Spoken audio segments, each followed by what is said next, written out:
Amateurs de belles mécaniques et d'engins d'exception, laissez-moi vous présenter un chef-d'œuvre d'ingénierie, une mécanique démentielle, une merveille qui a récemment beaucoup fait parler d'elle.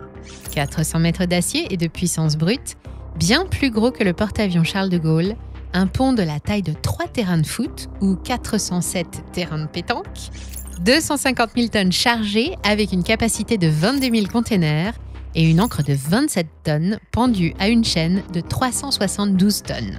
Cette improbable prouesse flottante est équipée des toutes dernières technologies en matière de navigation.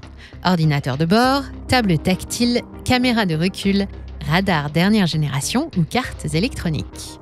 C'est le Jacques Saadé, le premier d'une fratrie de 9 titans des mers que s'est offert la compagnie de transport maritime CMA-CGM, selon les dernières sources, pour plus de 9,6 milliards de yuan, soit 1,4 milliard d'euros.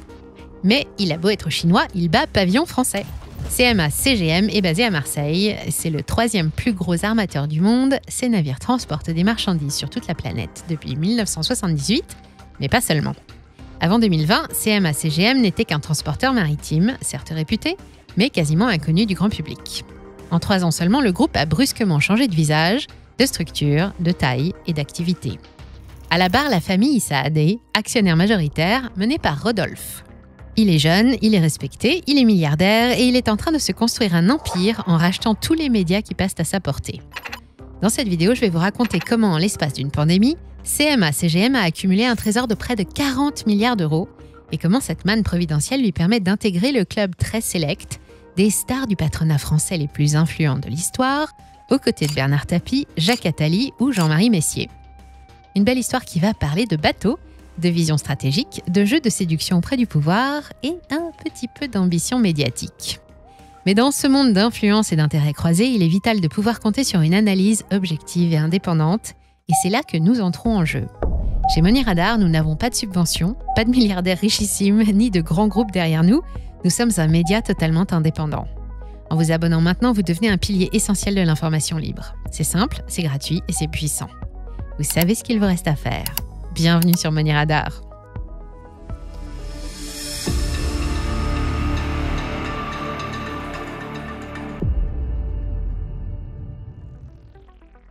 Le 30 septembre 2022, les salariés du journal marseillais La Provence ont entamé leur première journée sous l'autorité d'un tout nouveau patron. À peu près au même moment, les Français ont découvert la CMA-CGM, une société française projetée sur le devant de la scène médiatique grâce à des profits records qui dépassent alors ceux de Total ou de LVMH. Le lien entre les deux, c'est Rodolphe Saadé. Il a alors 52 ans et il est marseillais. C'est la 5e fortune de France. Il dirige la compagnie de transport maritime fondée par son père dans les années 70, la CMA-CGM. Mais depuis peu, Rodolphe s'intéresse un peu moins aux bateaux et beaucoup plus aux médias. Ça doit être un truc de milliardaire. Sa stratégie est claire, devenir un acteur majeur du paysage médiatique français en se positionnant notamment comme un concurrent direct de Vincent Bolloré. Sa conquête médiatique débute en 2022, quand il remporte une bataille acharnée contre Xavier Niel pour s'offrir La Provence et Corse Matin. L'année suivante, il rachète le journal économique La Tribune et lance dans la foulée La Tribune Dimanche, une réponse directe au JDD de Bolloré qui vient de virer à l'extrême droite.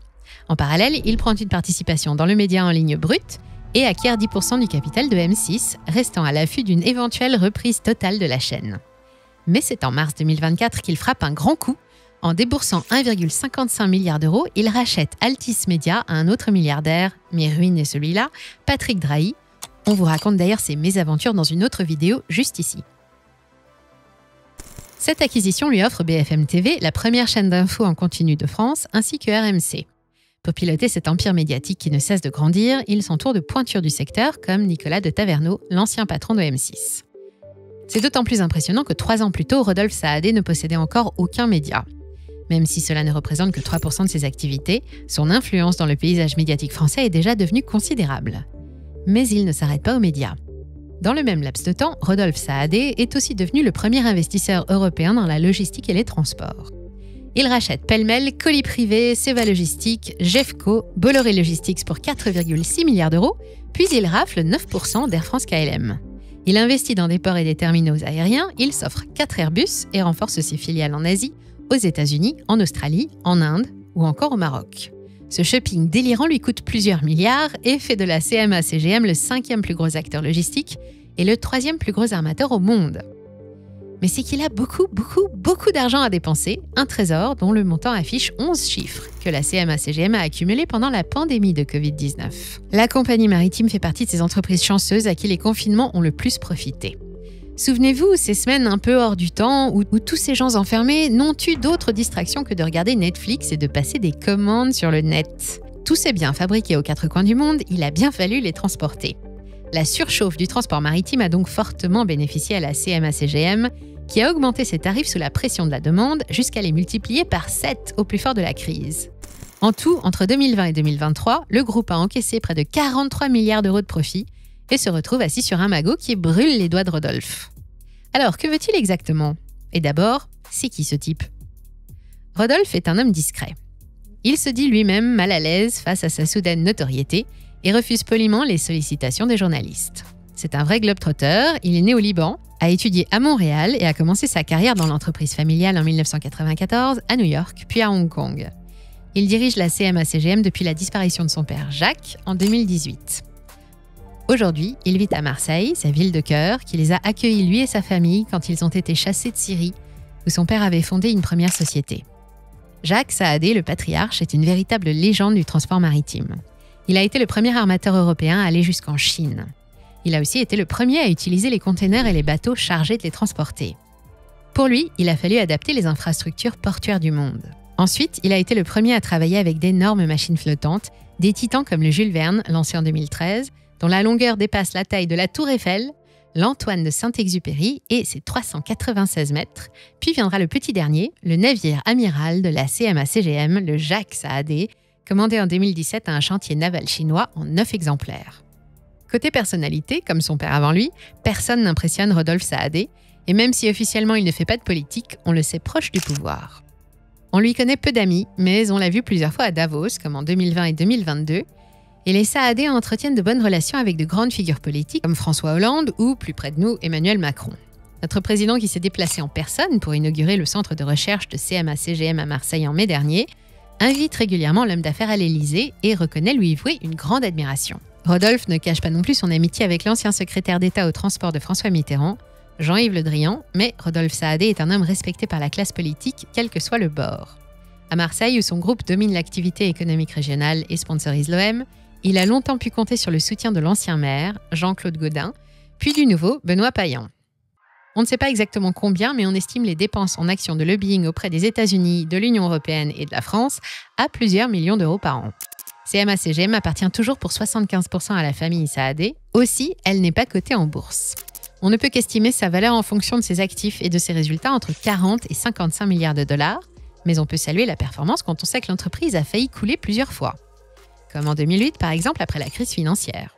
Le groupe a frôlé la faillite avec une dette de 5,6 milliards de dollars et 49 navires en commande. L'année suivante, il déclare une perte d'1,4 milliard de dollars et ne peut pas payer ses factures.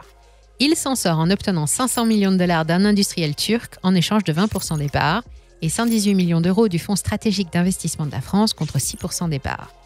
Puis la CMA-CGM alterne les hauts et les bas pendant toute la décennie 2010, compliquée pour tout le secteur maritime. Elle a vu la disparition d'un concurrent coréen, Hanjin Shipping. La CMA-CGM s'en est sortie en choisissant de diversifier ses activités vers la logistique et en renforçant ses investissements dans sa flotte jusqu'en 2019. Quand la crise sanitaire se déclare, les comptes sont encore dans le rouge avec 9 titans des mers en commande, mais on l'a vu, il n'y aura finalement aucun problème pour payer la facture. Aujourd'hui, la compagnie des Saadé figure à la 3e place au classement des plus gros transporteurs maritimes de la planète, derrière le Suisse MSC et le Danois Maersk. Elle fait travailler 160 000 personnes dans 160 pays. C'est le premier employeur de Marseille. Elle exploite près de 600 navires qui transitent dans 420 ports du monde. En 2022, son chiffre d'affaires a grimpé de 33% pour dépasser les 74 milliards de dollars et elle a réalisé un bénéfice de près de 25 milliards de dollars après 20 milliards en 2021, des performances démentielles qui l'ont alors propulsée sous le feu des projecteurs. Car sur ces 45 milliards, rien ou presque pour le fisc français, et là se trouve le secret du clan Saadé. Comme une quarantaine d'autres armateurs, la CMA-CGM exploite depuis 2003 une niche fiscale adoptée dans toute l'Europe qui l'exonère de l'impôt sur les sociétés en échange d'une taxe au tonnage calculée sur la capacité de transport de ses navires. Son impôt ne varie pas avec ses performances financières comme n'importe quelle société commerciale, mais avec la taille de la flotte de ces bateaux. Ça peut paraître avantageux, mais le revers du système, c'est que la taxe est due même quand un armateur perd de l'argent. Néanmoins, quand il en gagne beaucoup, comme CMA-CGM, ça vaut le coup. Les impôts payés par l'armateur n'ont pas dépassé 1,25% de ses bénéfices réels en 2022. La niche fiscale a été plusieurs fois contestée. Elle aurait coûté près de 4 milliards d'euros à la France en 2023, après 5,6 milliards en 2022. À l'Assemblée nationale, on l'appelle désormais la taxe CMA-CGM, et certains députés s'attendaient à sa suppression à l'heure de l'austérité et de la lutte contre les émissions polluantes. Elle a pourtant été laissée en l'état dans la nouvelle loi de finances pour 2025 présentée par Michel Barnier en octobre dernier, au motif qu'elle reste indispensable à nos armateurs. Sans elle, impossible de lutter contre la concurrence. L'exercice 2025 de la CMA-CGM commence donc sur une bonne nouvelle et c'est encourageant. Depuis les résultats exceptionnels de 2022, l'économie mondiale a repris ses petites habitudes et le souffle est retombé. Le groupe a quand même encaissé 47 milliards de dollars de chiffre d'affaires en 2023. C'est toujours 2 fois plus qu'avant la crise sanitaire. Et les résultats du 3e trimestre qui viennent de tomber sont supérieurs aux prévisions. 15,8 milliards de dollars de chiffre d'affaires pour un bénéfice proche des 5 milliards, c'est bien, mais ça ne va pas durer et Rodolphe le sait. Les perspectives sont incertaines pour le secteur du transport maritime. Le canal de Panama est presque à sec. Les conflits au Yémen perturbent la circulation en mer Rouge et détourner la flotte pour emprunter d'autres voies coûte cher. Les prix du fret sont très volatiles et l'élection de Donald Trump laisse craindre des restrictions d'accès au marché américain et de nouveaux blocages. CMA-CGM doit se préparer. Elle a commencé à se chercher de nouvelles sources de revenus dès 2015. On l'a vu, elle s'est créée une énorme branche logistique qui représente désormais 32% de ses activités en 2023. Mais le transport n'est plus le seul centre d'intérêt de Rodolphe.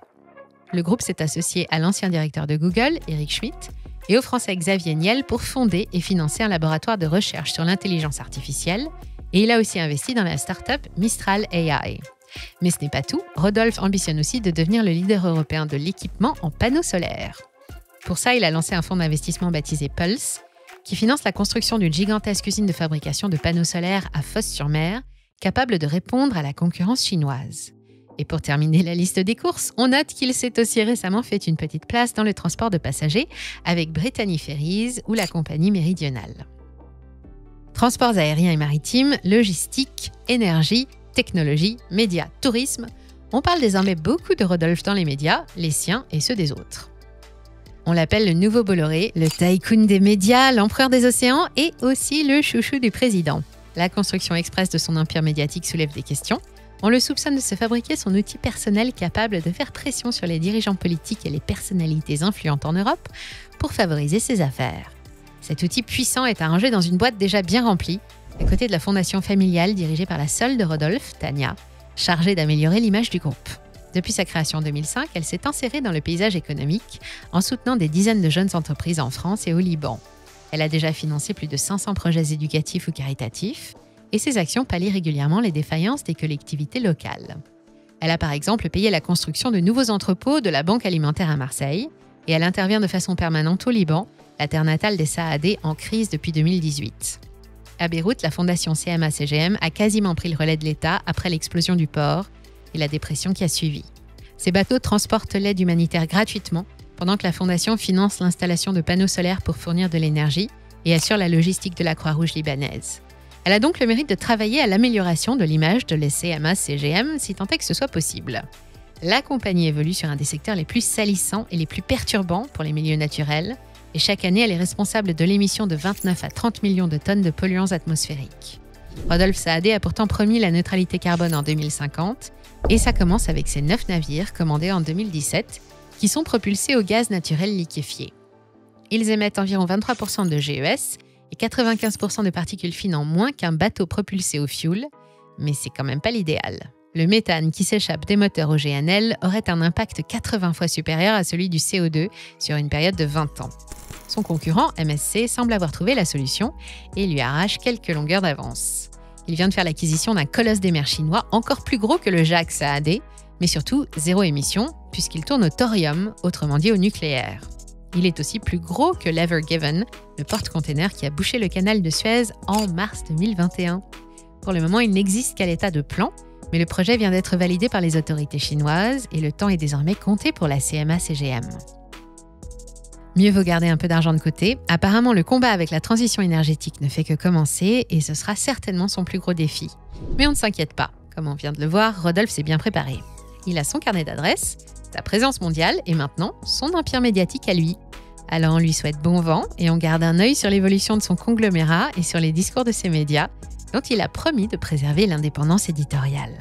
On sera vite fixé sur ses véritables ambitions. Comme toujours, j'ai hâte de savoir ce que vous pensez du personnage et ce qu'il vous inspire. Ça se passe dans les commentaires et comme d'habitude, si j'ai oublié quelque chose ou si j'ai fait une erreur, n'hésitez pas à compléter ou à corriger dans les commentaires. J'espère que vous avez passé un bon moment devant cette vidéo. Si c'est le cas, n'oubliez pas de la liker et de la partager. Et surtout, abonnez-vous! Merci à toutes et à tous pour votre fidélité, prenez soin de vous et je vous dis à très bientôt sur Money Radar.